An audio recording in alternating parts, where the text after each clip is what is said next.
A year ago, Michael Hart was huddled in a broken bus stop. His army jacket stuffed with newspaper, the blizzard gnawing through every seam. Across the street, billionaire Daniel Whitford sat in a stalled luxury sedan, cursing the storm that had brought him to a standstill. Their worlds should never have touched yet in the whiteout. Michael's choice to help without taking a dime would set off a chain of events neither man could have predicted. What could one act of quiet generosity possibly do? In this story, it changes a life and challenges everything the other thought he knew about worth. Before we continue with this story, make sure to subscribe to the channel as we have a special story that'll be released soon. The wind had started its slow, steady howl the night before, rattling loose signs and shoving snow in every open space it could find. By midnight, the city's usual pulse traffic, sirens, impatient horns had dulled under the heavy silence of the storm. Michael Hart had claimed the corner of an abandoned bus stop hours earlier, curling into himself. On the cold metal bench, the glass panels that once shielded passengers from rain were cracked in several places, offering little protection from the swirling snow. He'd stuffed an old army jacket with scraps of newspaper for insulation, but the cold still found its way in, needling through seams, gnawing at his fingers and toes. By dawn, the streets looked unfamiliar. The outlines of parked cars and mailboxes had softened under thick drifts. Tire tracks from the last passing vehicle had vanished. City seemed paused, caught in the moment before a deep breath. Michael's breath came in short clouds, visible even inside the meager shelter, and he rubbed his hands together in a slow rhythm. The sound of skin against skin almost lost beneath the wind's steady moan. The cardboard sign he kept at his feet black marker on a salvaged shipping box was damp at the edges. Veteran? Hungry will work? He hadn't bothered to pick it up yet. No one would be walking past, not in this weather. The few people who did venture out moved quickly, heads bent, scarves pulled high over their faces. Snowplows had tried to clear the main roads during the night, but the accumulation was winning. Buses were nowhere to be seen. Delivery trucks sat abandoned mid-route, their hazard lights still blinking in the ghostly morning. Michael watched the slow drift of flakes, each one part of a storm that didn't seem in any hurry to end. The city was holding its breath, and so was he. His stomach tightened with the familiar ache of hunger. Last night's meal had been nothing more than half a stale bagel fished from a dumpster behind a closed cafe. He'd saved part of it for the morning, but now it was hard and cold in his pocket. He chewed it slowly, trying to make it last, his jaw aching with the effort. The taste was faintly bitter, but it kept the emptiness at bay for a little while. He told himself he'd walk to the shelter when the snow let up. They might have coffee, maybe even a bowl of soup. Until then, moving through the streets would mean soaking his boots through. And once they were wet, there'd be no getting warm again. Across the street, a row of brownstones stood silent, their steps buried under a thick white layer. Curtains were drawn in most windows, but a few revealed a soft yellow glow. The kind of warmth he remembered from long ago lamplight, the hum of a heater, the quiet background noise of a television. He tried not to linger on those images. They were dangerous. In his years on the street, he'd learned that dwelling on what you didn't have could drain you faster than the cold. The wind shifted, and a fresh burst of snow blew sideways into the bus stop. Scattering over the floor and clinging to his jacket, he pulled the hood tighter around his face. Somewhere, far off, the muffled sound of an engine revving carried through the air, then stopped abruptly. It was out of place in the stillness, and Michael lifted his head. The sound came again, closer this time, paired with the crunch of tires spinning in packed snow. Whoever it was, they weren't getting far. He almost ignored it. People in trouble weren't his problem anymore, but the sound persisted, the revving more frantic now. Michael shifted forward on the bench, peering through the frosted glass. All he could make out was a faint dark shape halfway down the block, motionless except for the occasional flash of red from taillights. The wind cut across the street in strong bursts, stinging his cheeks and stealing his breath, but he kept looking. Something in him, a quiet, stubborn part that hadn't frozen out yet, wouldn't let him turn away. He didn't know it yet, but the choice he made in the next few minutes would unravel into something far larger than he could imagine. For now, it was just a car stuck in the snow and a man on a bench, both waiting for the storm to decide what happened next. The streets of Midtown were unrecognizable under the weight of the blizzard. What had been a steady dusting the evening before had turned into a relentless white curtain, blotting out landmarks and swallowing the city's edges. Daniel Whitford gripped the steering wheel of his midnight blue sedan, easing it around a corner more slowly than he would have liked. The car's traction control light flickered on the dash. He had dismissed the warnings about travel, confident that his all-wheel drive and heated leather seats would carry him through without trouble. He'd been wrong. Halfway down Fifth Avenue, the tires lost their grip entirely. The rear fishtailed, the nose of the car swung left, and before he could correct it, the sedan slid sideways into a snowbank with a muffled thud. The sudden stop jolted him forward, the seatbelt digging into his shoulder. For a moment, the only sound was the faint hiss of snow sliding off the hood. Daniel exhaled sharply, his breath fogging the air inside the car, and dropped his hands from the wheel. Outside, the snow kept falling, thick and heavy, as if determined to bury the car where it sat. He shifted into reverse, tapping the accelerator gently, but the tires spun uselessly, kicking up loose powder. He tried again, this time rocking the car forward and back in small bursts, hoping to build enough momentum to break free. The engine whined in protest, the steering wheel vibrating under his hands. After the fourth attempt, he stopped and let his head rest against the leather headrest. The heat from the vents poured over his hands, but the frustration pooling in his chest burned hotter. He pulled his phone from the console, swiping at the screen with a practiced flick, but the signal bars mocked him empty. No service. He tried the car's built-in navigation system to reach roadside assistance, but the connection failed there too.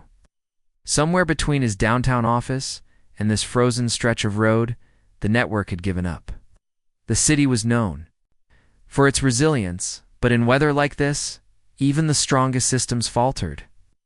Daniel glanced at the clock on the dashboard. He'd planned to be in Greenwich by noon for a private lunch with potential investors, a meeting that could finalize a deal worth hundreds of millions. Now, he sat in a motionless car, hemmed in by snow on three sides, with visibility so low he couldn't tell if anyone was even on the street. The absurdity of it gnawed him. Billionaire tech CEO featured on magazine covers, headlining conferences, about innovation and efficiency, reduced to waiting for help like any stranded commuter. He pulled on his gloves, flexing his fingers inside the soft leather, and stepped out into the storm. The cold slapped him instantly, slicing through his coat and crawling down the back of his neck. Snowflakes swirled in chaotic patterns, clinging to his hair and shoulders. He paced around the car, examining the way it sat, wedged into the bank. The front bumper was pressed deep into compacted snow, the tires half buried. He tried kicking at the edges to loosen the buildup, his boots sinking in up to the ankle. The effort was pointless. The snow was too heavy, the bank too deep. Back inside. He cranked the heat higher, tapping his fingers against the wheel. His mind drifted to the people he paid to handle inconveniences like the sud driver, a personal assistant, an entire staff dedicated to making sure delays never happened. Yet here he was, alone, the streets empty. Through the fogged glass, he thought he saw a figure moving in the distance, indistinct against the white. He blinked, wiped the condensation from the window, but the figure vanished behind a curtain of wind-driven snow. Daniel settled back in the seat, jaw tightening. Duh! The heater hummed steadily, the cabin warm against the icy world outside, but the isolation pressed in all the same. He hated waiting, hated the idea that for once his money and influence couldn't bend the situation to his will. The storm didn't care who he was. The snow fell without bias, erasing the lines between rich and poor, powerful and powerless. For the first time in a long while, he felt the sharp edge of helplessness. Somewhere beyond the swirling white, footsteps crunched closer, though he couldn't yet see who they belonged to. Michael's boots left shallow impressions in the snow, the tread worn smooth from years of wear. Each step made a faint crunch that was quickly swallowed by the wind's restless hum. The cold was a living thing that clung to him, needling through his jacket and biting at his ears. He'd been moving for over an hour, circling blocks in search of anything that might serve as insulation, a cardboard box not yet soaked through, a coffee cup with even a sip left in it. The cups were worth keeping even when empty, filled with hot water from a shelter or a diner's bathroom sink. They could turn into makeshift hand warmers for a few precious minutes. Today he had found none. The storm had driven most people indoors, leaving behind streets stripped bare of the usual debris he relied on. The wind carried a different sound now, something mechanical layered beneath its howl. Michael slowed, tilting his head. It was faint at first, almost buried by the storm, but distinct, the whine of an engine straining against resistance, followed by a pause, then another attempt. He scanned the whitewashed street ahead. Through the curtain of snow, a dark shape emerged at the far end of the block. At first, it looked like any other parked car half buried by the storm, but then its taillights flickered on and off, sending a muted red glow across the snowbank behind it. He adjusted the strap of the tattered duffel slung over his shoulder and kept moving, boots slipping slightly on the icy patches beneath the fresh powder. As he got closer, the details sharpened a sleek sedan, glossy even under its coating. A Frost, the kind of car worth more than anything he'd ever owned. The rear tires spun uselessly when the driver tried again, kicking up loose snow in short bursts. Michael saw the car rock slightly in place, then settle back into the groove. It had made for itself. A figure sat inside, visible through the fogged glass. The driver's side door opened abruptly, and a man stepped out. Dressed in a thick black overcoat and polished boots that looked absurdly out of place here. He walked around to the front of the car, peering at the snowbank with the look of someone unused to obstacles he couldn't simply pay to remove. Michael slowed his pace instinctively. People in expensive coats didn't usually appreciate strangers approaching, especially strangers who looked like him and shaven, layers mismatched, clothes worn at the seams. The man kicked at the snow half-heartedly, then stepped back, brushing at his coat as though even the powder was an inconvenience too far. Michael lingered a few paces away, his breath coming in short clouds. He could keep walking. No one would blame him for it, not that anyone was watching. The man would figure something out eventually. Call for help when he got a signal. Wait, in the warmth until someone came. Michael owed him nothing. But the longer he stood there, the more the scene settled into something he recognized. It was the look on the man's face, impatience edged with frustration that tugged at him. He'd worn that look himself once, years ago, stuck in a Humvee in the mountains overseas, snow piling around the tires faster than they could dig it away. Back then, a stranger in another uniform had offered a hand without being asked. Help didn't wait for an invitation. Michael stepped forward, raising a hand in greeting. The man turned, eyes narrowing slightly in quick assessment. Up close, his coat was expensive, the stitching precise, the kind of quality Michael could spot even without knowing the brand. His gloves were leather, creased at the knuckles, and his hair, though mussed by the wind, was carefully cut. Need a hand? Michael asked, voice steady but rough from the cold. The man's gaze flicked over him, lingering a fraction too long on the frayed cuffs of his jacket. I'm fine, he said, as if dismissing a solicitor. Michael nodded once, ignoring the slight. Could push you out of there? Won't take long. The man hesitated, glancing back at the snowbank, as if weighing the offer against whatever assumptions he'd already made. Don't worry about it, he said finally, starting toward the driver's door. But Michael stayed put, hands shoved deep into his pockets. The snow was coming down harder now, flakes catching in his beard, and the wind cut through the space between them. Up to you, he said. But the longer you spin those tires, the deeper you dig in. Something in his tone measured matter, a fact seemed to shift the man's stance. He exhaled sharply, almost a sigh. All right, if you think you can. Michael gave a small shrug, stepping past him, toward the back of the car. His boots slipped slightly as he planted them against the ice-packed street, bracing himself. When I say go, ease into it. No flooring it. The man nodded, sliding back into the driver's seat. The engine rumbled, and Michael leaned into the bumper, his shoulder pressing against cold metal. Snow crunched under his boots, muscles straining as the car resisted. The wheels spun once, caught, then began to roll forward. With one last push, the sedan lurched free of the bank and onto clearer pavement. Michael stepped back, catching his breath, the cold air burning in his lungs. The man put the car in park and stepped out again, reaching into his coat. Here he began pulling out a wad of folded bills. But Michael was already turning away, shaking his head. "Keep it," he said over his shoulder. "You're good now." The wind swallowed the rest as he walked back into the white blur, leaving only a set of footprints in the snow and the sound of the idling engine behind him. Daniel's first thought, when he saw the figure emerging from the storm, was that it would be someone looking for a handout. The man's clothes were mismatched and heavy with snow, the hood of an old army jacket pulled tight around his face. Daniel felt his guard go up instinctively, a reflex, born from years of being approached on city sidewalks by people asking for cash, cigarettes, or a ride. The storm had already frayed his patience. He didn't have the time or inclination for small talk with a stranger in the middle of Fifth Avenue. "You all right there?" the man asked, stopping a few feet away. His voice was low, roughened by the cold and maybe by years of cigarettes or shouting over engines. Daniel caught the way the man's eyes flicked to the car, then back to him, assessing, not pleading. Still, the assumption came quick and unbidden. Daniel reached for the inside of his coat, fingers brushing his wallet, ready to hand over a bill just to be done with the exchange. "I'm fine," he said, already half turning toward the driver's side door. The warmth inside the sedan beckoned, and the idea of standing in the open with the wind clawing at his face felt like a waste of time. But the man didn't move on. He kept his stance, steady in the snow, as if waiting for Daniel to reconsider. "Could push you out of there," the man said evenly. "Won't take long." Daniel glanced back at the snowbank. Front tires were buried deep, and his earlier attempts had only dug them in further.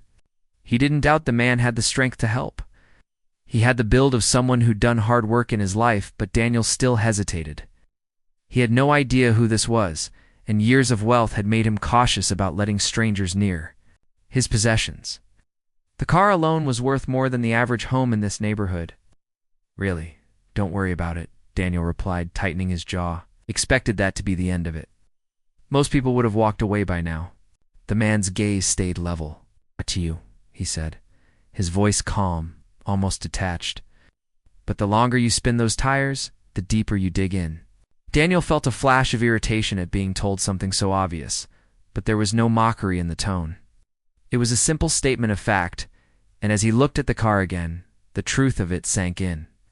The snow wasn't letting up, and without traction, he could be here for hours waiting for a tow that might never arrive in this weather.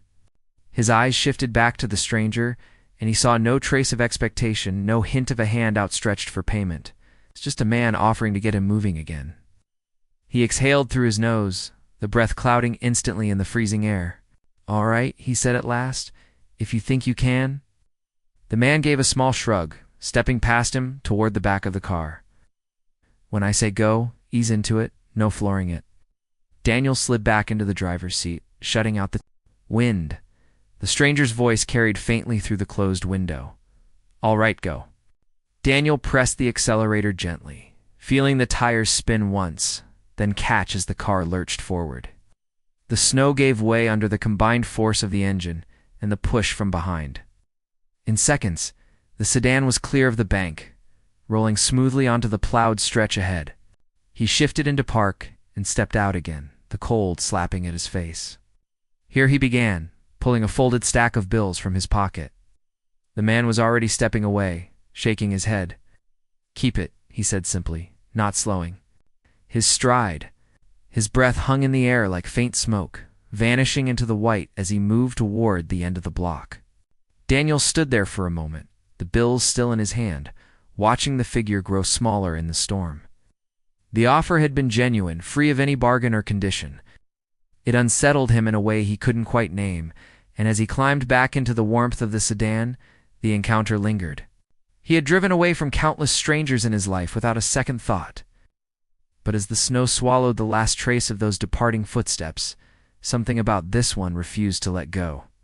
Michael positioned himself behind the sedan, his hands spreading wide across the cold metal of the bumper. The surface was slick with a thin crust of ice, numbing his palms even through the thin gloves he wore. He leaned forward, angling his body to get the most leverage, boots planted, as firmly as the icy street would allow. The wind bit into the exposed skin of his cheeks, carrying fine snow that stung like grit.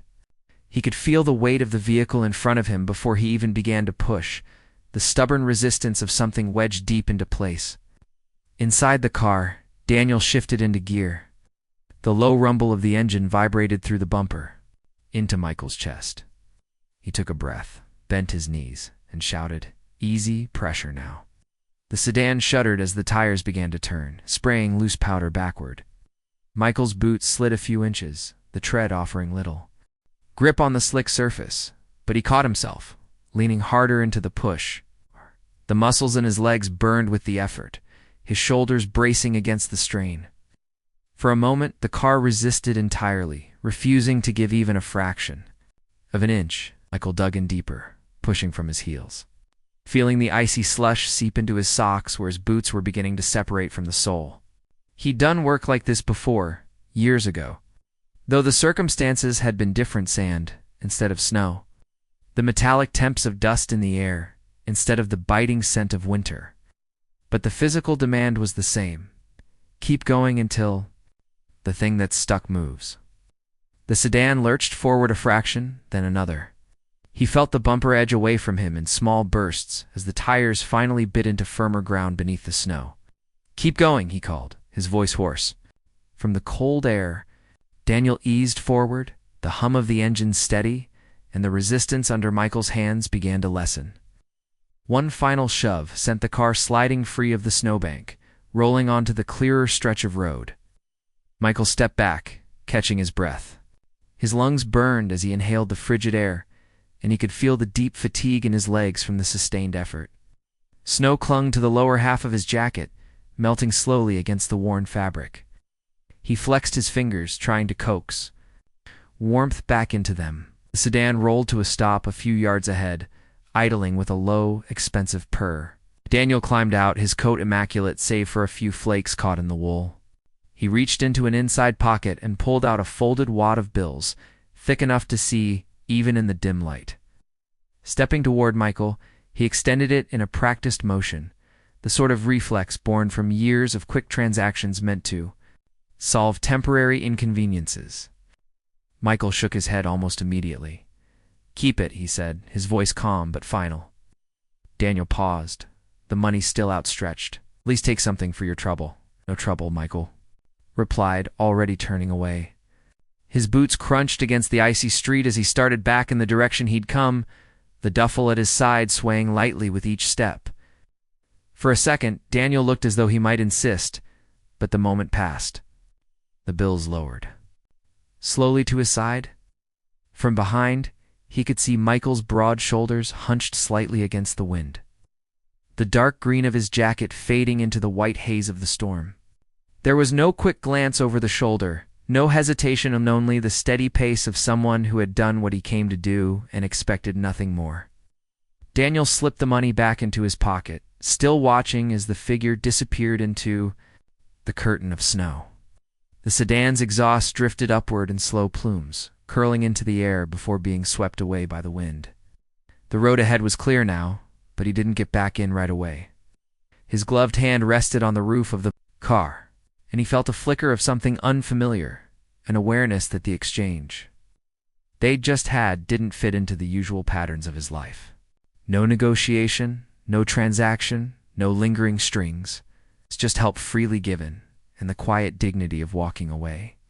By the time he settled back behind the wheel, the stranger was gone entirely, his footprints already blurring into the snow. Daniel sat for a moment longer, the heat from the vents wrapping around him, before finally shifting into gear. The tires gripped clean pavement now, and the sedan rolled forward without resistance. The blizzard still raged, but the road seemed somehow different, as if that brief push had loosened more than just a car from the snow. The sedan's taillights glowed faintly through the curtain of snow, their red hue fading into the white until they were nothing but a dim smear against the storm. The engine's low hum diminished with distance, replaced by the steady hiss of falling flakes and the wind's restless push between the buildings. Michael stood for a moment where he'd been left, watching the faint outline of the car disappear. Entirely, the encounter already felt like something that might have been imagined, a flicker of motion in a long, unbroken stretch of winter stillness. He turned, pulling his hood closer around his face as the wind shifted, carrying a blast of fine powder straight into his eyes. The bus stop was 3 blocks back, tucked into the side of an empty storefront whose windows had been boarded up for years. His boots made a deliberate rhythm against the snow-packed street, each step leaving a clear imprint that the storm would soon claim. Behind him, the only sign of what had happened were the twin tracks from Daniel's car. They curved gently, away from the snowbank, cutting a clean path toward the avenue beyond. Michael glanced over his shoulder once, noting the way the tracks were already softening. Snow gathered in their grooves, filling them grain by grain. In a few hours, maybe less, no one would know a car had been stuck here, or that 2 men who had nothing in common had shared a brief moment of effort in the cold. That thought didn't bother him. Most of what he did went unnoticed, and there was a certain freedom in that. The wind seemed to grow stronger as he neared the corner, funneling down the narrow street. He tightened his grip on the strap of his duffel bag, adjusting its weight on his shoulder. The contents clinked faintly: an empty thermos, a half-crushed aluminum can, and a few scraps of fabric he'd found the day before. He would use the fabric to line his sleeves, patching the jacket where the seams had thinned a little more than threads. Survival came down to small adjustments like that, and Michael had grown good at making them. By the time he reached the bus stop, the tracks behind him were nearly gone, their sharp edges blurred into the flat white of the street. The glass panels of the shelter were fogged with frost, edges crusted where snow had drifted in through the cracks. He stepped inside, grateful for even the slight break in the wind. The metal bench was as cold as it had been that morning, but it was familiar, and in winter, familiarity carried its own kind of comfort. Michael lowered himself onto the bench, his breath clouding in the air before vanishing. He tugged the hood back just enough to feel the flakes melt against his skin. Somewhere nearby, a snowplow rumbled faintly, the sound dampened by distance and the storm's thick blanket. He reached into his pocket and pulled out the piece of bagel he'd been saving, its surface firm and dry. Breaking it in half, he chewed, slowly, letting the motion distract from the hollow feeling in his stomach. The snow outside kept falling, erasing shapes and softening edges. The bench's thin roof caught some of it, but not all, and a few stray flakes landed on his knee, melting instantly into dark spots on the fabric. He glanced again toward the street, though there was nothing to see. Now no car, no lights, no sign of what had just happened. The tracks had been swallowed, leaving the street pristine and untouched. He thought briefly about the man in the sedan, about the look in his eyes when Michael had refused the money. It wasn't judgment or annoyance, not exactly. More like surprise, the kind that came from having a familiar script interrupted. Michael didn't dwell on it for long. Encounters like that didn't have sequels in his world. They happened, they ended, and life moved on. The wind rattled one of the loose glass panels, a soft, rhythmic tap. Michael leaned back against the wall, pulling his jacket tighter around him. The day would stretch on in its usual pattern watch. The weather keep moving enough to stay warm, look for anything that could be of use. Still, for reasons he couldn't quite name, the image of those tire tracks lingered in his mind. Clean lines cutting through the snow, a brief trace of motion in a frozen city, gone almost as soon as they'd appeared. The elevator doors opened. To the private foyer of Daniel's penthouse, spilling warm light onto polished marble floors, he stepped inside, unbuttoning his coat as the familiar scent of cedarwood and faint leather drifted toward him from the apartment's interior. The storm was a distant presence now, reduced to a muted swirl beyond floor-to-ceiling glass windows that framed the city skyline. From this height, the streets below were just faint lines, their activity blurred by the steady curtain of snow. Yet Daniel's thoughts were not on the view, nor the meeting he had missed, nor even the string of messages on his phone. They were on the man in the snow. He set his gloves on the console table, the memory playing back in fragments. The hunched shape in the army jacket, the steady way he had spoken, free of pleading or flattery. The push against the bumper boots. Slipping, shoulders driving forward until the car broke free. And then, without pause, the refusal of the money. Daniel had been ready for a transaction, the kind he had made hundreds of times, an exchange of cash to resolve an awkward moment.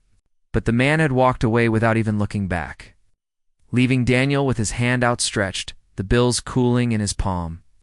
He crossed the living room, the sound of his shoes muffled by thick rugs, and stood at the window.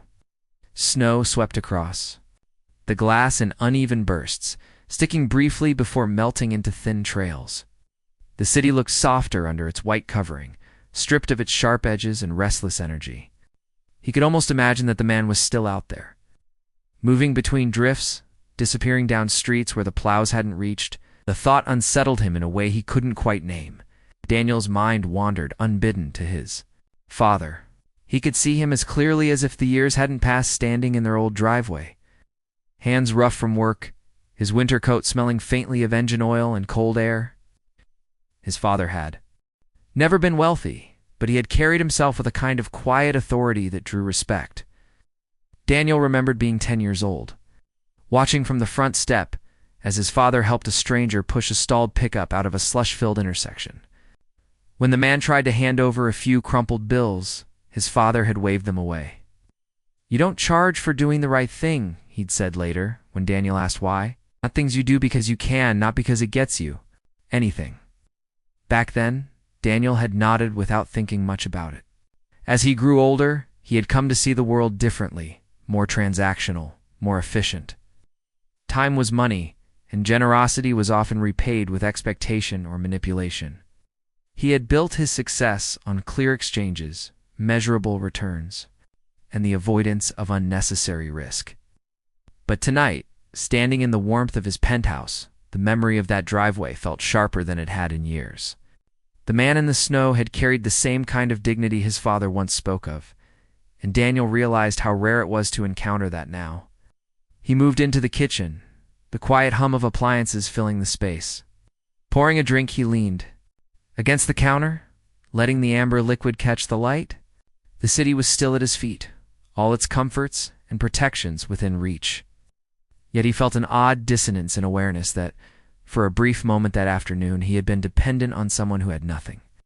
That imbalance gnawed him, not because it embarrassed him, but because it challenged the way he measured worth. He thought of the man's hands, raw from the cold, gripping the bumper without hesitation. Of the snow clinging to his jacket, the wind whipping against him. He had given his effort freely, not for thanks, not for recognition, and certainly not for money. Daniel took a slow sip from his glass, the warmth spreading through him. His father would have told him not to let a moment like that pass without acknowledgement. Gratitude, he had said, wasn't just about saying the word "zeit." It was about recognizing the value of what had been given and finding a way to honor it. The snow outside thickened, blurring the city lights until they glowed softly against the dark. Daniel stood there, glass in hand, knowing that the image of the man in the storm would not fade easily. It wasn't just the act itself that lingered, it was the way it had been done, quiet, unassuming, with no expectation of repayment. It was a kind of wealth he hadn't accounted for in years, and he found himself wondering, for the first time in a long while, what it might cost him to match it. The snow had eased into a slower, steadier fall by the time Michael settled back into the bus stop. The air was still sharp enough to sting the inside of his nose with every breath, but the wind had lost some of its bite, letting the night settle into a quieter rhythm. A blanket thin and frayed, its edges curling where the fabric had worn, through was wrapped tight around his shoulders. He pulled it higher, tucking it beneath his chin to seal in whatever warmth his body could make. The bench beneath him was cold enough to seep through the layers of his clothing, and every so often he shifted his weight to keep the chill from settling too deep into his bones. The sound of a snowplow drifted toward him from somewhere down the avenue, a low mechanical hum that grew louder as it approached, then dulled again as it passed. The big orange blade threw arcs of snow to the side, clearing the way for a road that hardly anyone would drive tonight. He watched it go without much thought, the taillights casting a faint red glow over the bus stop before disappearing into the white. The hum faded, replaced by the softer sound of falling snow, each flake tapping gently against the glass panels like a whisper. Michael's stomach twisted, the ache sharp and persistent. I tried to ignore it, focusing on his breathing. On the way, the blanket rose and fell with each inhale and exhale. Hunger was a familiar companion, one that had been with him long enough to be managed in stages. First came the awareness, the mild discomfort. Then, as hours passed without food, the ache deepened, becoming a gnawing pull in the gut. If you could get past that, it became a dull emptiness, easier to ignore, but harder to forget. He was somewhere in the middle now, in the pocket of his jacket. The last few crumbs from the bagel sat wrapped in a piece of napkin. He thought about eating. Then decided against it. Better to have something for the early hours, when the cold would be worse and the morning felt far away. He had learned to ration in ways that had nothing to do with clock time measuring need and body signals rather than ours. Car barely crossed his mind. Michael had pushed. The car had moved, and that was that. People got stuck in the snow. Sometimes they needed a hand. The rest of it, the surprise on the man's face when the money was refused, the lingering way he'd watched Michael walk away was just a detail. One of thousands he'd seen in his time on the streets. Counters came and went, most of them without consequence. You learned not to hang on to them. The important thing was making it to the next day in one piece. Snow had started to collect in the corners of the bus stop, creeping in where the glass no longer met the frame. Michael shifted his feet to keep them out of the wet, curling his toes inside his boots to coax a little warmth into them. The seams at the sides were splitting, and he knew that if they soaked through, the night would get much harder. He pulled the blanket tighter, closing his eyes for a few moments, though he wasn't sure if he'd sleep. The city was unusually quiet for this hour. No rush of traffic, no echo of footsteps on the sidewalk. Even the occasional siren was absent. It was as if the storm had pressed pause on everything, leaving only those who had no choice but to be out here. Where across? The river, the faint wail of a train horn carried over the snow, so distant it might have been imagined. Michael listened to the sound of his own breathing, the occasional shift of the blanket as he adjusted his position. The hum of another snowplow rolled through the air, this one farther away, its path crossing some other part of the city. Let the sound fade into the background, focusing on the steady cadence of the flakes hitting the glass. A rhythm that had become his lullaby in winters past. The night would be long, as it always was in weather like this. Would do what he always did. Wait, endure, keep still enough to conserve heat, but alert enough to move if he had to. Tomorrow, the streets would be plowed, the sidewalks cleared, and the day would start again. But for now, there was only the cold, the quiet, and the determination to see the sun rise on another morning. The morning after the storm, Daniel sat in his office, overlooking the still-blanketed city. Sunlight bounced off the snow-covered rooftops, flooding the room with a cold brightness that made the skyline seem sharper than usual. He had barely touched his coffee. The taste was secondary to the persistent thought that had lodged itself in his mind since yesterday. The man in the snow. The way he had appeared out of nowhere, pushed the car free, and walked away without looking back. It wasn't just the act, it was the refusal, the quiet certainty that payment wasn't part of the exchange. Daniel had gone over it more than once during the night, and now the urge to know more about him had settled into something closer to resolve. Resistant Olivia stepped into the office carrying a leather-bound planner and her usual unshakable composure. She was in her early 30s, sharp-eyed and precise in everything she did, and she had long since grown accustomed to unusual requests from her boss. But when Daniel told her what he wanted, her eyebrows lifted slightly. "You want me to find a man you met on the street during the snowstorm?" she asked. "That's right," Daniel said, leaning back in his chair. Tall, maybe mid-40s, army jacket, carried a duffel bag. No last name, but I want to know who he is. Olivia hesitated. Why exactly? Daniel didn't answer. Right away. He didn't feel like explaining that it wasn't about curiosity in the ordinary sense.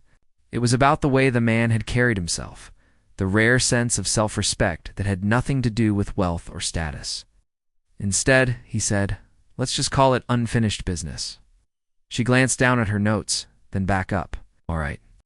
But this could take a while. If he's homeless, he might not be in any official system. I understand. Start with the area where it happened. Security footage, traffic cams nearby, businesses. See what you can get. Olivia left without another question, but Daniel caught the flicker of skepticism in her expression as she closed the door. He knew she was already calculating how unlikely it was they would find him. Still, he had built his life on making improbable. Things happen. This would be no different. By mid-afternoon, Olivia returned, a thin folder in hand. I've been through hours of footage, she said, placing it on his desk. Most of the cameras were blocked by snow, and the rest are so grainy you can barely make out faces. There's no clear shot of him. Daniel flipped through the still images, blurry figures crossing streets, headlights glowing in whiteout. Conditions, shapes swallowed by the storm. It was like trying to piece together a puzzle with half the pieces missing. I did speak to a maintenance worker at a building down the block, Olivia continued. He remembered seeing someone matching your description walking toward an old bus stop before the snow got heavy. Said he'd seen him around before, usually in the same general area. It's something Daniel said, looking up.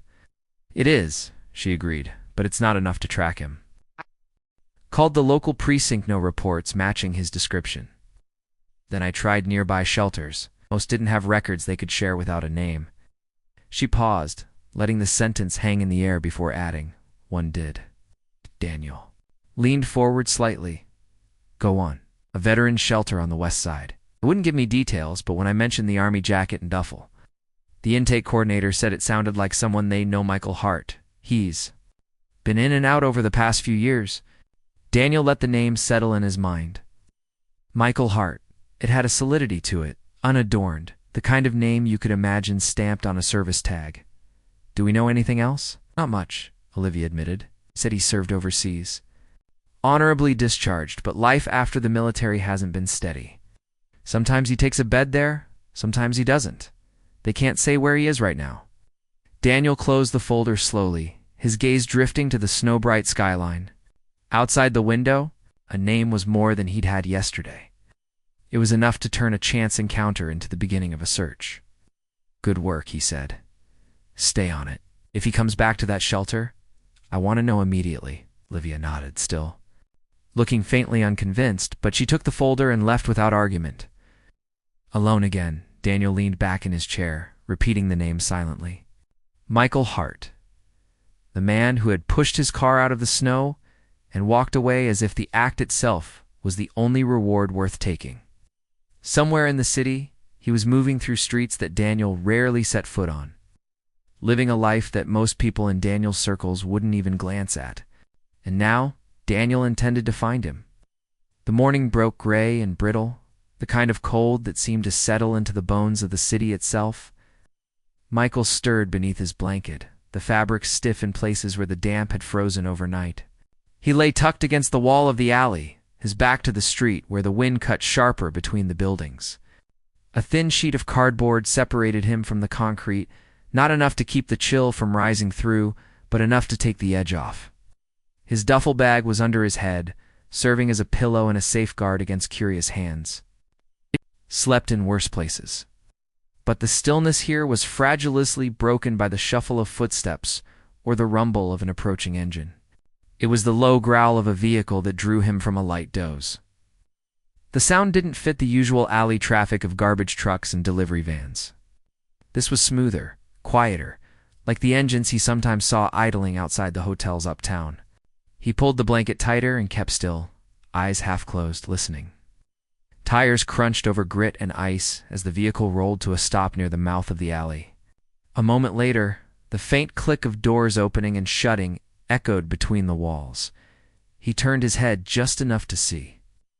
A black SUV sat there, polished even in the weak winter light, the kind of car that belonged to people who didn't know the price of a second-hand coat.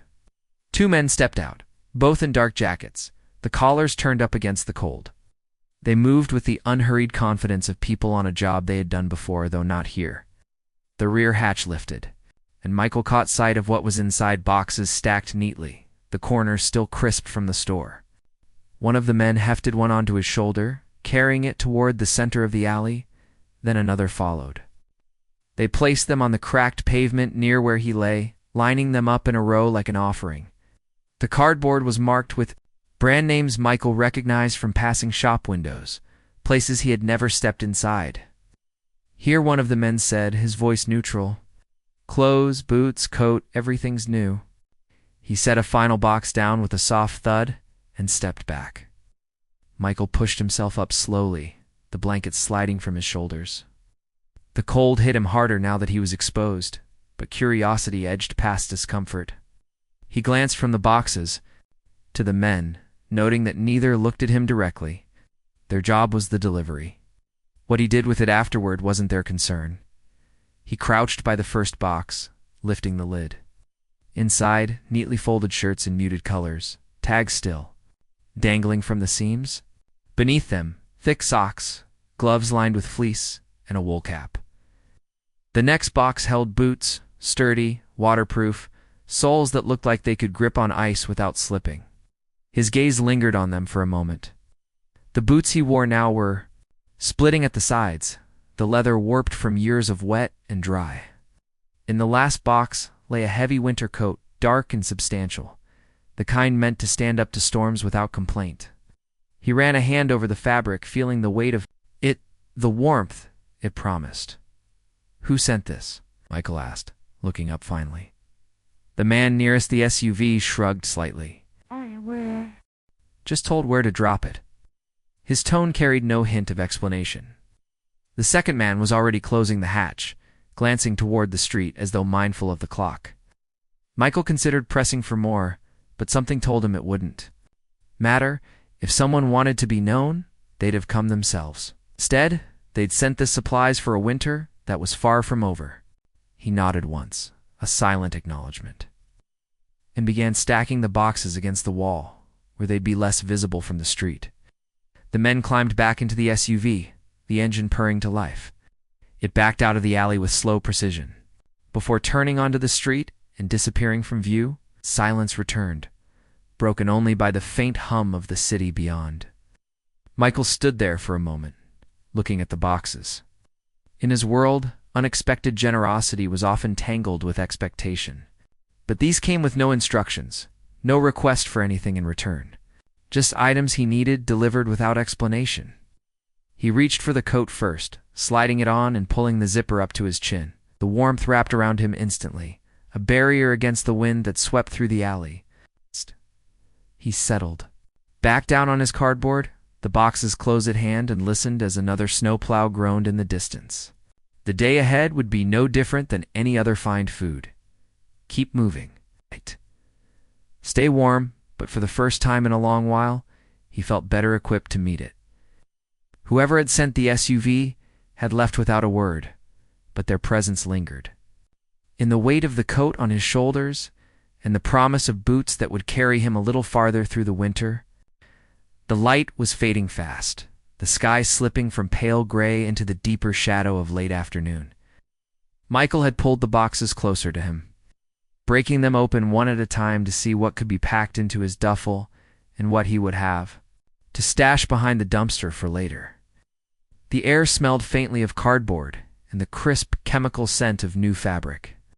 His fingers worked clumsily in the cold, stiff from hours outside, but the rhythm of sorting helped keep his mind steady. It was in the last box, tucked between the folded lining of the winter coat, that he found it, a plain white envelope, the kind you might expect to see holding a bill or a letter. There was no name on the front, no return address, just the faint crease where it had been pressed shut. He turned it over in his hands, noting the weight of it. Something shifted inside, heavier than paper. Curiosity cut through his usual caution. Most surprises left in alleys weren't good ones, but this didn't feel random. He slid a finger under the flap, breaking the faint seal, and tipped the contents into his palm. A set of keys fell out, their metal edges cold and solid against his skin. Two were the standard kind for a door lock, the third smaller, the kind that might fit a mailbox or a storage unit. Attached to them by a thin ring was a rectangle of thick cardstock, cream-colored, the edges beveled slightly as though it had been cut by hand. On one side of the card, in neat, deliberate handwriting, was an address. No explanation, no instructions, just the street name, the number, and the city. He read it twice, then a third time, the letters almost unfamiliar in their precision. The handwriting didn't look rushed. Whoever had written this had taken their time. Michael sat back on the cold concrete, the keys still in his hand. The address meant nothing to him. It wasn't a shelter or a mission he recognized, and it wasn't one of the neighborhoods he moved through on his usual routes. That in itself was strange. Most places in the city where a man like him might be welcome were far from mysterious. You knew them, or you learned about them quickly. His address was something else entirely. He slipped the keys into his coat pocket, feeling their weight settle against the fabric. Part of him wanted to dismiss it, probably a mistake, maybe even some kind of cruel joke. But the boxes of clothes and boots sitting beside him told another story. Whoever had sent the SUV hadn't done it halfway. Everything inside those boxes was practical, built to last. The same person had included this envelope. It wasn't an accident.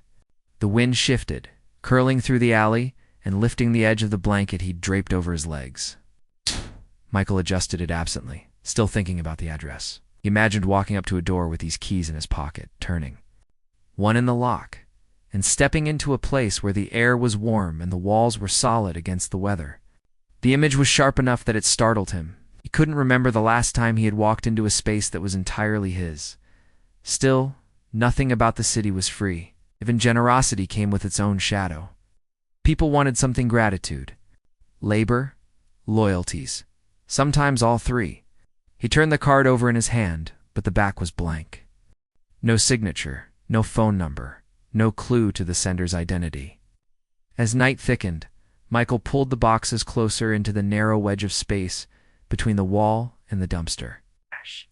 He slid the envelope back into the pocket of his coat, sealing it with the pressure of his hand, the keys pressed into his palm through the fabric. A reminder with each movement that somewhere in the city, a door was waiting for them. Whether he chose to find a tour, whether it was meant for him, it all was a decision for another day. For now, he needed to keep warm, stay awake until the temperature leveled out, and make it to morning. Above him, a street lamp flickered too. Life, casting a pale cone of light over the alley. The boxes sat neatly in its glow, their newness stark against the cracked pavement. In his pocket, the keys shifted as he settled in, the faintest clink of metal carrying into the stillness. It was a sound that didn't belong here, and it stayed with him long after the rest of the city went quiet. The morning was brittle with cold, the kind that pressed in from every side, no matter how tightly Michael pulled the coat around him. He had woken before sunrise, the alley still cloaked in shadow, and sat for a long while with the keys in his hand, turning them over until the metal warmed slightly against his skin. The address on the card was still folded in his pocket, the ink on its surface etched into his memory after reading it so many times. By the time the city began to stir-plow, scraping the streets, steam billowing from subway grates, he had made up his mind. He was going to see what waited at that address. The walk was long, carrying him from the worn sidewalks of his usual haunts into neighborhoods where the snow was shoveled in clean. Symmetrical lines and the street signs gleamed under fresh coats of paint. His boots, new but already dusted white from salt, crunched over the cleared paths. He passed rows of narrow houses, each with its own patch of snow-covered lawn, the air here carrying a stillness different from the downtown hum. There were no car horns, no bursts of music from open doorways, only the muted hiss of tires over wet asphalt and the occasional creak of tree branches heavy with snow. When he turned onto River Street, the difference was immediate. The houses here were older, but carried fresh paint on the siding, curtains drawn neatly in the windows. Icicles hung from the eaves, catching the weak sunlight like glass shards. Children's sleds leaned against porches, half buried in drifts from the last storm. The number on the card led him to the middle of the block, where a small, recently renovated home sat behind a short wrought iron fence.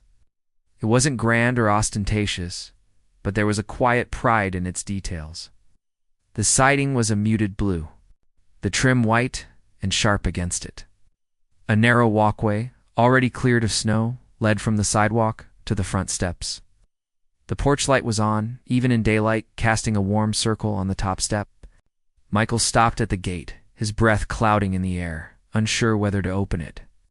That was when the man stepped out from the side of the house. He was broad-shouldered, dressed in a heavy black jacket with the kind of earpiece Michael had seen on security staff outside corporate buildings. The man's boots crunched over the walkway as he approached, his face calm but watchful. "Michael Hart?" he asked, his tone more statement than question. Michael blinked, caught off guard. "Yeah," he said slowly. The man nodded once, as if that confirmed everything he needed to know. "We've been expecting you." The words landed heavily, though the man's delivery was matter of fact. Michael glanced from him to the house, then back. "Who's we?" "You'll see," the guard replied, motioning toward the gate. "Come on in. The place is yours." Michael hesitated, his hand on the cold metal of the latch. Last few years had taught him that nothing was ever as simple as it sounded. Still, the keys in his pocket seemed to weigh more in that moment, urging him forward. He unlatched the gate and stepped inside, the crunch of snow under his boots loud in the otherwise quiet street. Up close, the house looked even more solid. Steps didn't sag, the door's paint was unchipped, and the windows gleamed as if recently cleaned. At the top of the steps, the guard opened the door for him, a faint rush of warm air spilling into the cold. Michael paused on the threshold, glancing once more at the street behind him.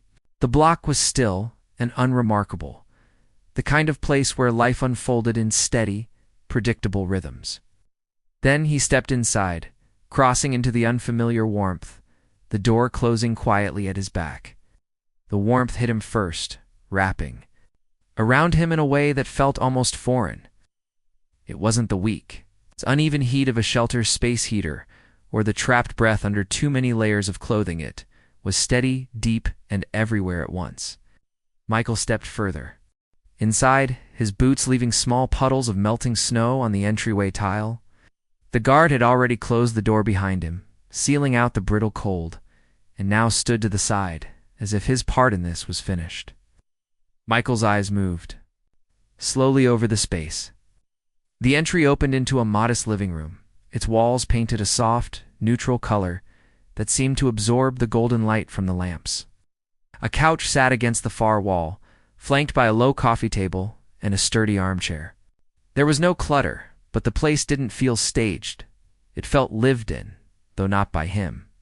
The air carried the faint scent of something clean and warm, like laundry fresh from a dryer. He shrugged off the coat, careful not to let the wet hem brush the furniture, and laid it over the arm of the couch.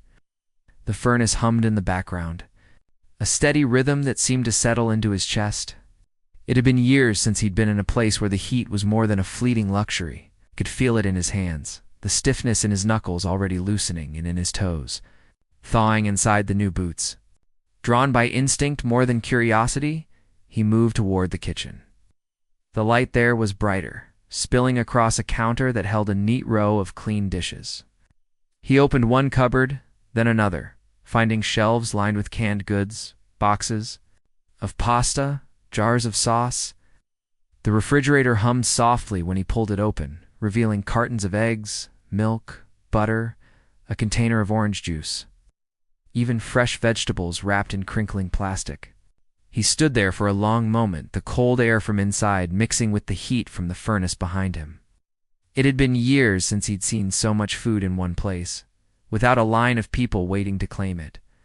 Closing the fridge, he noticed a small envelope propped against the bread box.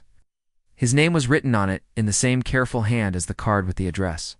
Inside was a single sheet of paper, neatly folded, with just a few lines. "Everything here is for you. No rent, no conditions. Get some rest." There was no signature. He set the note down and made his way to the bedroom. Space barely larger than the bed it contained, but to Michael, it might as well have been a hotel suite. A thick comforter was pulled tight over clean sheets, the fabric smelling faintly of detergent. He sat on the edge, pressing a hand in two, the mattress feeling the give beneath his weight. The quiet here was unlike the quiet of an alley or an empty bus stop. This was a safe quiet, the kind that didn't demand one ear stay open for the sound of trouble. After a moment, he rose and returned to the living room, The couch drew him. In, the cushions firm but welcoming, he lowered himself into it, leaning back until his shoulders sank against the fabric. His eyes wandered over the room again, trying to catch some detail that would explain any of this. It was easier to think that there was some catch waiting to reveal itself. No one simply handed a place like this to a man they didn't know. The furnace kicked on again, a low whoosh that sent another wave of heat through the vents. Michael let it wash over him, the sound filling the silence between his thoughts. He sat there for a long time, his hands resting on his knees, the unfamiliar comfort of the room pressing in from all sides. For the first time in years, he wasn't bracing against the cold or calculating how to make it to the next day. It was just still. And in that stillness, he began to wonder if maybe, against all odds, this was real.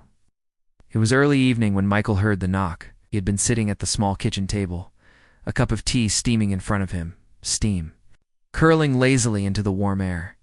The day had passed in a blur of disbelief, checking each cupboard again as though the food might vanish, running his hands over the smooth walls, opening the bedroom door just to confirm the bed was still there.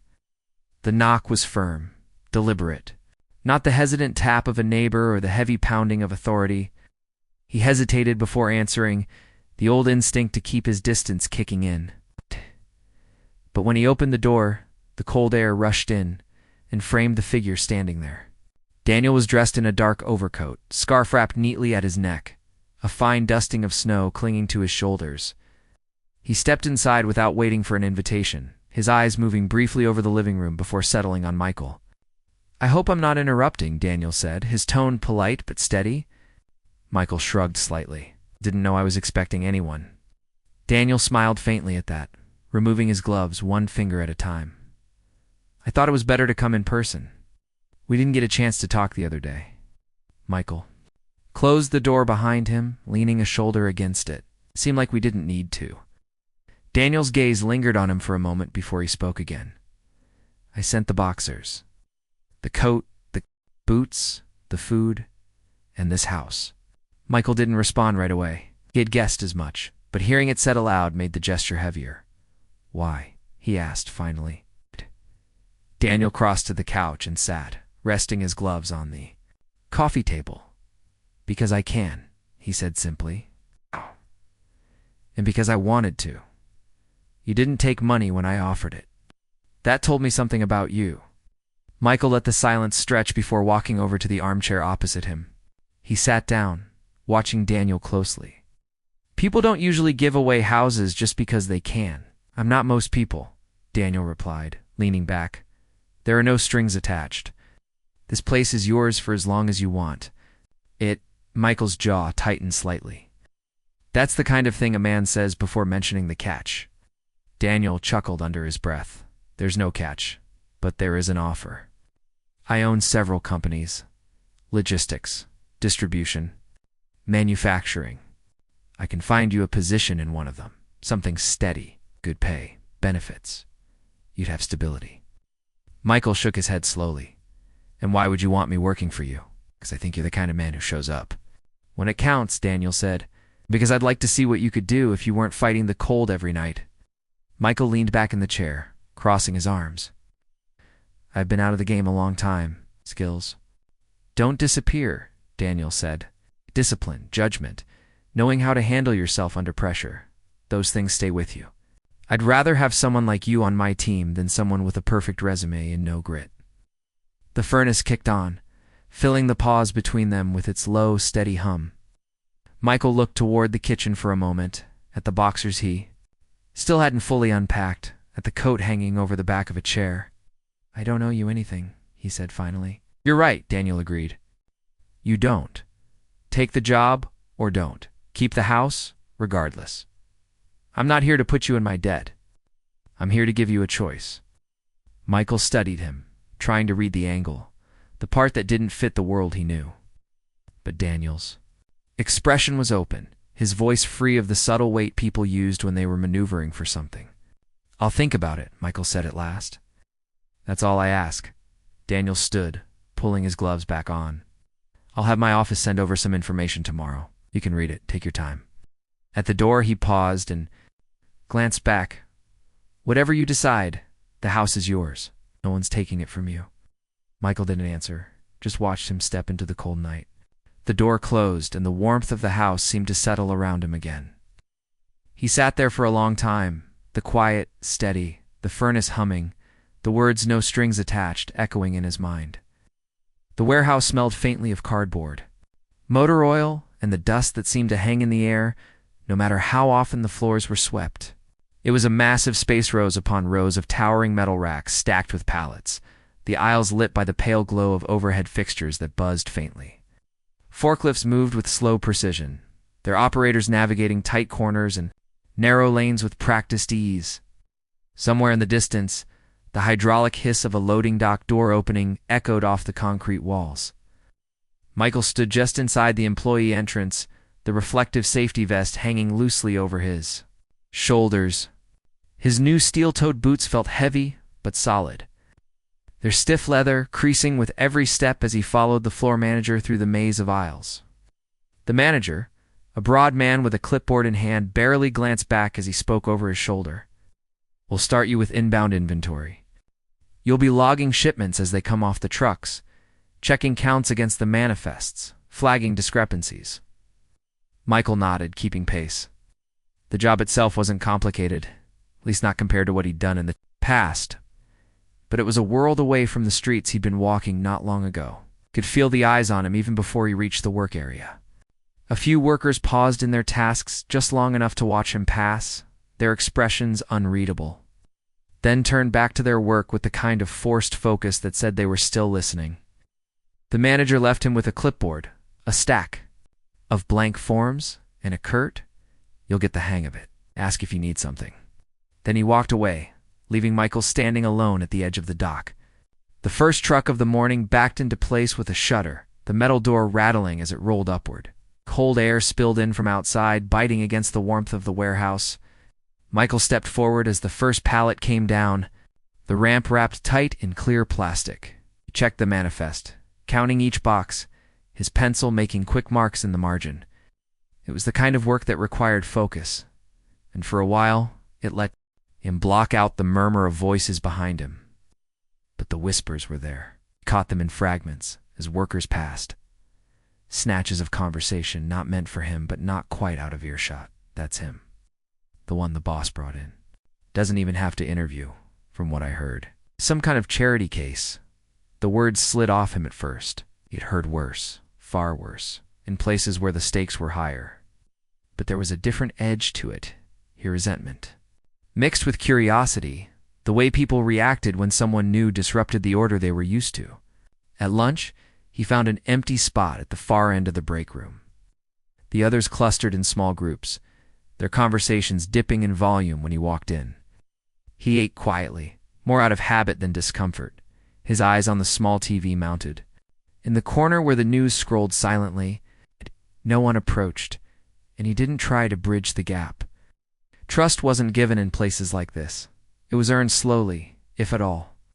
The afternoon was more of the same, counting, logging, checking, moving between the dock and the racks with a steady rhythm. By the end of the shift, his hands were streaked with dust and his shoulders ached from the constant lifting. As he hung up the vest, he caught a pair of workers watching him from across the floor. They didn't look away when he met their eyes, just kept talking in low voices before walking off. Outside, the air was sharp with the fading light of early evening. Michael pulled his coat tight, the weight of the day settling over him. He had known it wouldn't be easy. Newcomers were always met with suspicion. And his path into the job, delivered by a man whose name carried weight, here only made it worse. But the work was steady, and for the first time in years, he was walking home to a place that was warm and waiting. That alone was enough to keep him coming back, no matter how many whispers followed him down the aisles. The morning had started like any other cold air rushing in each time the dock doors opened. The steady rumble of forklifts weaving between aisles, the scrape of pallet jacks on concrete. Michael had settled into the rhythm of inbound inventory, clipboard in hand, ticking off box counts and matching them to manifests. He moved methodically, the kind of steady pace that didn't draw attention but kept things running. The whispers had quieted some over the past week, though he could still feel the occasional sideways glance. He wasn't there to win anyone over. His focus was on the work. Halfway through the shift, a truck backed in from one of the company's largest suppliers. The driver jumped down, handed off the manifest, and started unfastening the straps that held the load in place. Michael began his usual count, moving alongside the pallet as it rolled down the ramp. It was heavy with sealed cartons, each marked with a printed label. His eyes moved from the boxes to the paperwork, scanning for anything out of place. It was habit now, looking for the details that didn't match, the numbers that didn't add up. Years of watching supply drops in far less forgiving environments had drilled that into him. Here, it was just part of the job. But today, halfway down the first page of the manifest, his pencil paused. The listed item count didn't match the pallet in front of him. It was off by more than a few boxes by several dozen. He walked to the next pallet. Same problem. The quantities printed on the labels didn't align with the totals on the manifest. He flipped the page, checking the SKU codes against what sat on the floor. 3 separate product lines were miscounted, all in the company's high-value category. If the shipment left as it was recorded, it would short the order by enough to cost thousands. Michael straightened, glancing toward the supervisor's desk. The floor manager was busy on the phone, his back turned to the dock. A few workers nearby were already moving the pallets toward the outbound lane, unaware anything was wrong. "Hold up," Michael called, stepping toward them. "Don't load that yet." One of the workers frowned, keeping his hands on the jack. "Why, it's already cleared." "Not yet, it isn't." Michael took the manifest from his clipboard and held it next to the label on the top carton. "Look at this count, says 80 per pallet. This one's got 62. Same for the next 2. The worker squinted at the numbers, then gave a short shrug. "Not my call." "Then let's get someone whose call it is," Michael said, his voice firm but even. He walked the paperwork to the floor manager, laying it out on the desk. "These counts are wrong. You send this out as is, and we're eating the difference." The manager's brow furrowed, ended the phone call without a goodbye, and stood, following Michael back to the dock. Together they went pallet by pallet, checking counts. The error was exactly as Michael had spotted: 3 entire pallets shorted, and the shipping documentation written to match. The incorrect load. The manager's face tightened as he stepped away to call the supplier. Michael stayed by the pallets, ensuring no one tried to move them until the issue was resolved. Word spread quickly by the time the call was over. A few pairs of eyes had turned toward him. The usual disinterest edged now with something else. The supplier confirmed the mistake and promised to send the remaining goods on a rush truck. The shipment was pulled from the outbound lane, and the manager returned to Michael with a short nod. "Good catch," he said. "Could have been a mess." McCall just shrugged, just paying attention. By the time the replacement truck arrived that afternoon, the dock crew was moving a little differently around him. No one said much, but the tone of their glances had shifted. Less suspicion, more calculation, as if reassessing where he fit in the order of things. Michael didn't linger on it. The job was to keep the work clean, the numbers right, and the mistakes from leaving the building. Today, he'd done that. And as the last corrected pallet rolled into place, he went back to counting the sound of his pencil scratching against paper, steady as ever. The following morning, Michael was halfway through unloading a truck of bulk supplies when a voice crackled over the warehouse intercom, summoning him to the administrative wing. It wasn't a place he had been before. He left his gloves on the edge of the loading dock and followed the long corridor past the break room and the locked inventory cages. The air was warmer here, quieter, the faint hum of servers and the muted click of heels on polished tile replacing the metallic clatter of the warehouse. At the far end, a receptionist looked up from her desk and asked for his name. When he gave it, she nodded once and motioned toward a set of double doors. Inside, the light was softer, filtered through wide windows that overlooked the snow-covered city. A long conference table stretched down the middle of the room, its surface scattered with tablets, leather-bound notebooks, cups of coffee that steamed gently in the morning air. Daniel Whitford was at the head of the table. His suit was dark, the knot of his tie precise, his expression attentive but relaxed. Around him sat department heads, faces Michael didn't recognize, though a few gave him curious glances as he stepped inside. Daniel gestured toward the seat nearest him. "Come in, have a seat." Michael hesitated, unused to this kind of setting, then lowered himself into the chair. Daniel leaned back slightly, folding his hands on the table. "I heard you caught a major shipping error yesterday," he said. His voice carried easily, the kind of calm authority that made people listen. "One that would have cost us a significant amount of money if it left the dock." Michael glanced at the others, unsure how much detail they already knew. "Just noticed the counts didn't match," he said. "Figured it was better to stop it before it went out." "That's exactly the point," Daniel replied. "Paid attention? You took responsibility without being told? That's the kind of initiative this company runs on." He looked around the table, making sure each department head was following. "We can invest in systems and oversight, but nothing replaces a person who takes ownership of the work in front of them." Quiet murmur passed between two of the managers. Michael sat still, hands folded loosely on his knees. Daniel reached for a folder in front of him and slid it across the table toward Michael. "This is a commendation," he said. "It'll go in your employee file. Comes with a performance bonus as well." Michael didn't reach for the folder immediately. His instinct was to wave it off, the same way he had when Daniel had first tried to hand him cash on that snowy street. But this was different. Wasn't charity's was recognition for something he'd done on the job.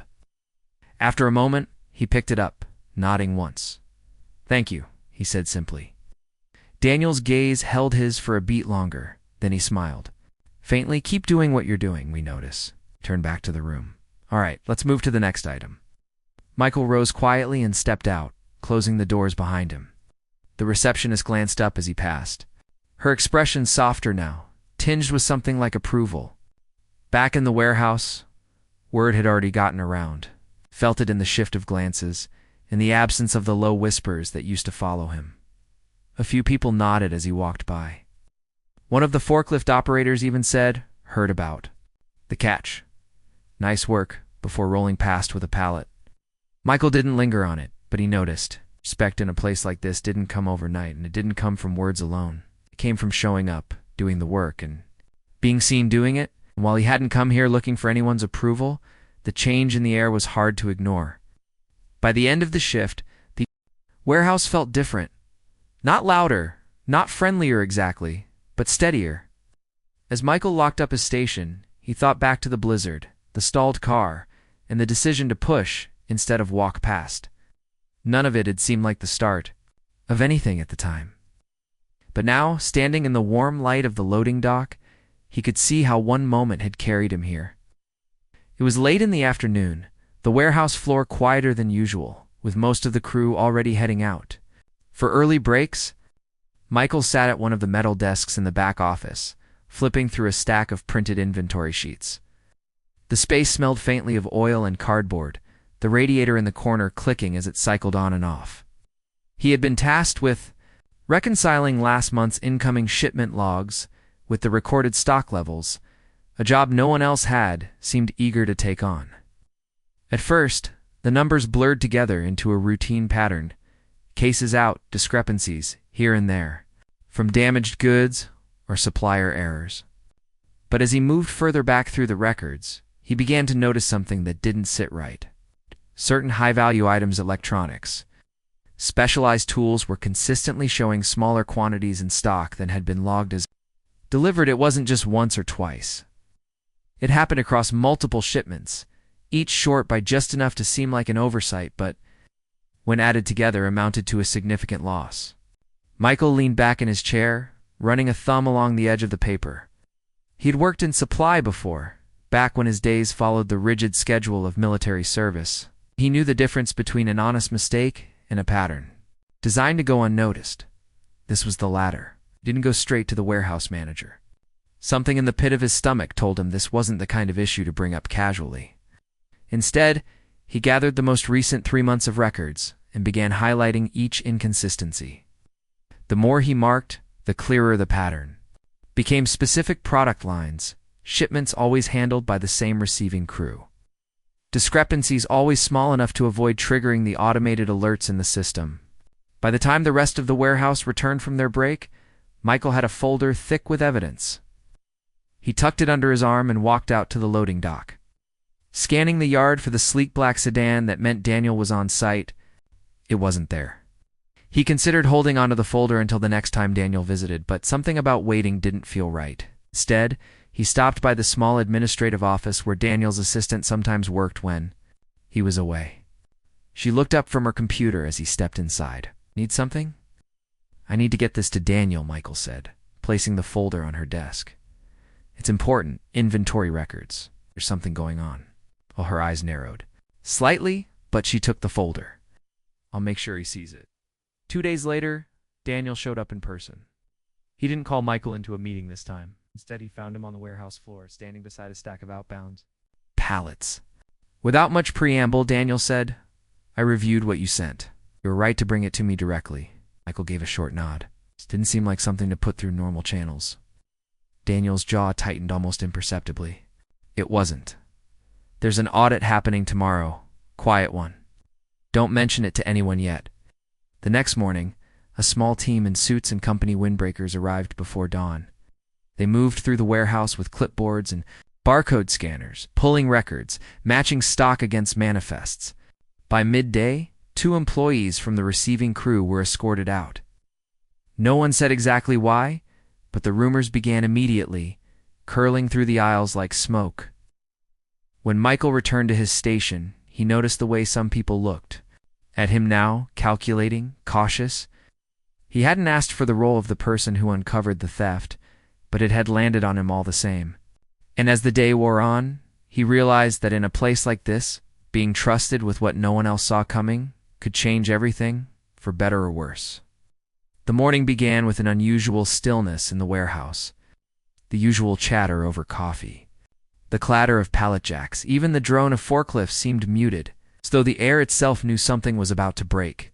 Michael arrived at his station to find 3 unfamiliar vehicles parked near the loading bay, dark SUVs with tinted windows, engines idling in the cold. A group of men and women in plain suits stood near the entrance, their presence enough to shift the atmosphere into a strange mix of unease and curiosity. Daniel walked in shortly after, not in his usual tailored overcoat, but in a heavy work jacket, the kind that wouldn't draw attention on the floor. His stride was measured, but there was a sharpness in his eyes that told Michael he had come for more than a routine visit. The warehouse manager followed a few paces behind, his face pale and tight. Daniel gathered the staff near the central loading dock. His voice was calm, but carried across the space without effort. "This morning, we're conducting an internal review. Certain irregularities in shipments have come to light. Hey, we're going to address them directly." A few people shifted uncomfortably, glancing at one another. Michael stood toward the back, arms folded, watching. He could feel the tension rising. See the way some of the receiving crew kept their hands shoved deep into their pockets, avoiding eye contact. Daniel gestured toward 2 of the suited investigators. They stepped forward, each holding a folder. "Over the last 3 months, a pattern of missing merchandise has emerged," one of them said. "High-value items, electronics, tools, specialty components, consistently unaccounted for between arrival and storage." She flipped open her folder, revealing pages of records and photographs. The losses were small enough individually to evade standard checks, but together they amount to hundreds of thousands of dollars. A murmur spread through the group, low and restless. One man, broad-shouldered with a shaved head, muttered something under his breath and began to turn away. Daniel's voice cut through the noise. "Stay where you are." The second investigator stepped forward, reading out 3 names. Each belonged to someone from the receiving team, people Michael had seen laughing together in the break room. Moving as a unit on the floor? 2 men and 1 woman, all of them frozen in place now, their faces tightening as the reality sank in. Security staff appeared at the edges of the group, moving in quietly but decisively. The accused employees began to protest claims of misunderstanding. Errors in the records, but the investigators pressed on, pulling up specific dates, shipment logs, and security footage showing boxes being rerouted, labels swapped. "Elements." Voice cracked as she insisted it was a mistake. One of the men tried to step toward the door, only to be blocked by a guard. The confrontation stretched on for long minutes, each denial answered with more evidence, until the silence that followed was heavier than any argument. Police officers, who had been waiting outside, entered the warehouse. The three were led away in handcuffs, their footsteps echoing against the concrete. The rest of the staff stood in uneasy stillness, no one quite sure where to look. Daniel didn't gloat, didn't raise his voice. He simply said, "This company operates on trust. That trust was broken. It won't be again." Then he dismissed everyone back to work. As people drifted back to their stations, Michael noticed the way eyes followed Daniel as he left. The weight of his authority clearer than ever, the warehouse felt different now, quieter, sharper, as though the walls themselves had witnessed something that wouldn't be forgotten. And somewhere beneath the hum of machinery and the shuffle of work boots, Michael could sense that this was only one part of a much larger shift yet to come. The offer came in a way Michael didn't expect, quietly, without an audience, without any grand announcement. Daniel asked him to step into his office, modest glass-walled space above the warehouse floor, where the hum of activity below was softened to a steady background murmur. Outside, the winter light filtered through the high windows, pale and cool, catching the faint dust in the air. Michael closed the door behind him and stood by the chair, waiting. Daniel leaned against the edge of his desk, arms crossed in the way that was casual but deliberate. "You've been here a while now," he began, his voice even. "I've been watching how you work, how you handle people, how you solve problems before they become crises." Let that hang for a moment, as if giving Michael time to absorb it. "You've earned more than a paycheck, Michael. You've earned a place here." Michael shifted his weight, unsure of where this was going. Daniel continued, "I want you to take a permanent supervisory role. You'd oversee the logistics team, manage incoming and outgoing inventory, and train new staff. Full salary, full benefits. No probation, no temporary contract." The words landed heavily, not in a burdensome way, but in the sense that they carried a weight Michael hadn't felt in years. It wasn't just a job, it was stability, responsibility, a doorway to something resembling a future. Yet he hesitated. He thought about the last few years, about sleeping in shelters and alleyways, about waking up with no one expecting him anywhere, about pushing that sedan out of the snow without thinking twice, then walking away. There was a part of him that had grown used to not belonging anywhere, to not staying long enough for people to know his name. The idea of being permanent, of having people depend on him, was as intimidating as it was appealing. Daniel must have seen the hesitation. "This isn't charity," he said, his tone firm. "You've earned this. You've proven yourself every day since you walked in here. I don't offer positions like this unless I know someone can handle them. And I know you can." Michael sat down slowly, the leather chair creaking under him. It's been a long time since I thought of anything as permanent," he admitted. "I'm not sure I remember how to." "Be that, you don't have to remember," Daniel replied. "You just have to start." There was a stillness between them then, the kind that feels like a decision waiting to be made. Michael looked down at his hands, steady now, no longer trembling from cold or hunger, and realized that maybe, for the first time in years, he had the ability to choose something better without fearing it would be taken away. He nodded once. "All right, I'll do it." Daniel's expression didn't shift into a grin or a dramatic display of satisfaction. Instead, he gave a short, approving nod, the kind that said this was the right choice for both of them. "You start Monday. We'll get the paperwork done." Today, when Michael left the office, the warehouse floor looked different somehow. The same rows of shelving, the same busy rhythm of work, but it no longer felt like a place he was passing through. It felt in a quiet and unfamiliar way. Like he walked past the team, some of whom gave him small nods, others curious glances. There was no announcement yet, but news like this didn't need one. It would ripple out soon enough. For the rest of the day, Michael moved with a steadier step, no longer counting down the hours until he could leave. The job wasn't just work anymore. It was his. And for the first time in a long time, he let himself believe he belonged. The wind was softer this time, the snow falling in slow spirals instead of driving sideways in biting sheets. Michael stood at the corner where the cracked pavement met the worn curb. his boots planted firmly where the slush was just beginning to form. The bus stop looked almost the same as it had a year ago, a same weathered metal frame, same cloudy, glass panels streaked with condensation, but it felt entirely different to him now. Back then, it had been a kind of shelter, not from comfort but from worse cold. A place where the wind couldn't quite reach every inch of him. Now it was just a stop on the way to anywhere. He brushed a thin layer of snow off the bench with his gloved hand and sat, the sound of passing cars muffled by the weather. Across the street, the coffee shop he used to circle in hopes of finding discarded cups still had the same flickering neon sign. The people inside were warm, chatting over pastries, unaware of the man outside looking in. A year ago, he had been that man. Today he could walk in and order anything he wanted, but he didn't move. This wasn't about proving he could, it was about remembering why it mattered. He traced the events in his mind, each one linked to that morning. The blizzard had been worse than anyone expected.